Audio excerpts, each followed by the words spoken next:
Sunday Akinbami òkú ọdún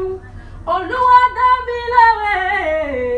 òkú ọdún èyí ò ní dáṣe mọ́ fún ọ o ṣàmì àṣẹ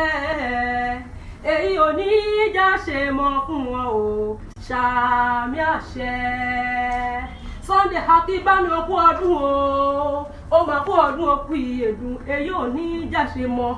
ẹbẹ́ ni bí ẹni èèyàn bí èèyàn èyí mo yá lìsì lónìí bóun kí ọ lónìí bóun kì yọ lónìí bóun kí ọ lókì bàbá tó bí ọlọ́mọ èrèdí rèé tí mi gbéra rèlú ìlàjẹ nílé bàbá tó bí ọlọ́mọ àgí ọmọ àṣọgbọ́n o ayé máa fúge ìlàjẹ o àwáyéye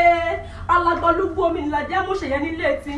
iwájú omi ẹ̀yìn omi ọ̀tún òun ò sí ń bọ̀ omi ní ìṣe nílé bàbá tó bí ọlọ́mọ bẹ́ẹ̀ ni lẹ́lẹ́dé ẹ̀yin lẹ́lápọ̀ ẹ̀yin kọlẹ̀ tún mojú ẹja nínú omi ọmọ Akinbami máa gbọ́ o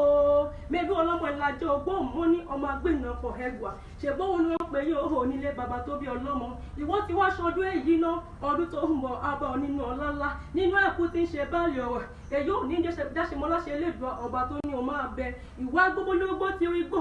ìwà gbogbológbó ti rí gbó ìwà fọwọ́pọ̀wá fẹ́ gbìjọba láṣẹ ọlọ́run ọba happy birthday to you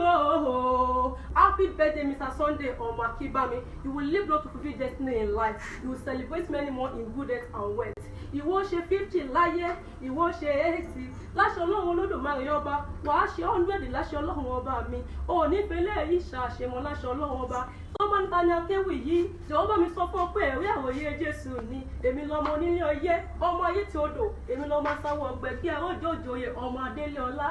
tejiteji.